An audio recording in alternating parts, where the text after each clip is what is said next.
Well, take a moment to look around, and you're going to see hope, and change will start with us. This is the hope of our country. A few weeks ago, at the invitation of Congressman Vern Buchanan, I had the privilege of opening a session in Congress for prayer. And the day that I prayed, the Speaker of the House came down to the main floor and he said this attack by the federal government on religious freedom in our country must not stand and will not stand. And he chose the words must not stand because religious liberty is at the core of every other freedom that we have.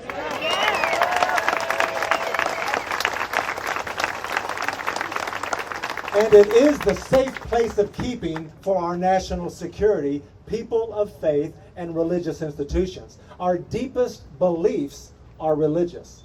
If government can infringe upon a religious belief, it can infringe upon any belief, whether it be political, philosophical, social, or scientific. The Founding Fathers knew that the free exercise of religion was essential to personal freedom and personal responsibility. John Adams said this, "Our Constitution was made only for a moral and religious people. It is wholly inadequate for the government of any other.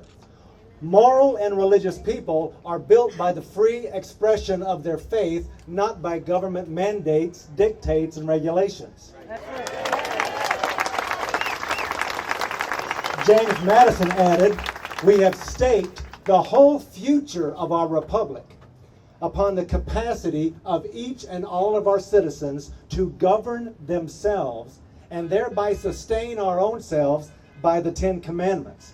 Government does not promote morality or self-governance or the Ten Commandments. They usually interfere with it." That's right. That's right. Yes, they do. We cannot allow this supposed wall of separation of church and state to be used to build a prison in which to confine our religious practices. If we do that, the time will come when those walls will close in on us and nothing of our freedom will remain.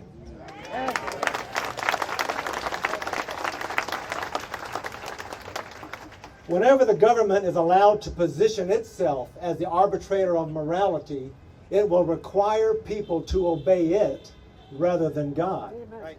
And we can't allow that. If we allow our freedoms to be removed from us, we will not be able to practice our faith or live as people of character and faith without living in defiance of our government. That's right. And the Founding Fathers knew this, so they penned the First Amendment. Congress shall make no law respecting the establishment of a religion or prohibiting the free exercise thereof.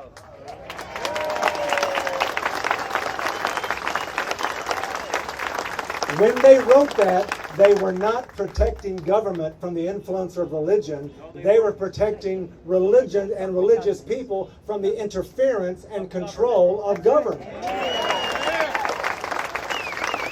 The Congress, the President, and the Supreme Court cannot impose their value system on religious institutions without discarding the Constitution, weakening America, and destroying the foundations of our freedom. We cannot allow this to take place. A decree that requires people of faith to violate their belief in the right to life liberates nobody. It only enslaves. That's right. That's right. But there's more than one victim.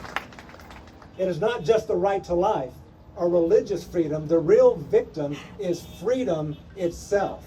As the bishop said earlier, if one freedom falls, they all will fall soon after. Don't forget the words of Patrick Henry. He said this, "It cannot be emphasized too strongly or too often that this great nation was founded not by religionists, but by Christians, not on religion, but on the gospel of Jesus Christ. Amen. For this reason, our nation has accorded the peoples of all faiths to have freedom of worship." Right. And you could add to that, all of our freedoms are based upon that. Right. If we do not stand up now, we may not have the opportunity to stand up later.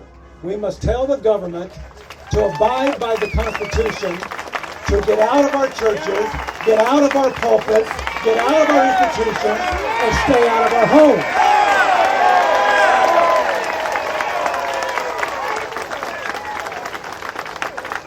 It will not do so on its own.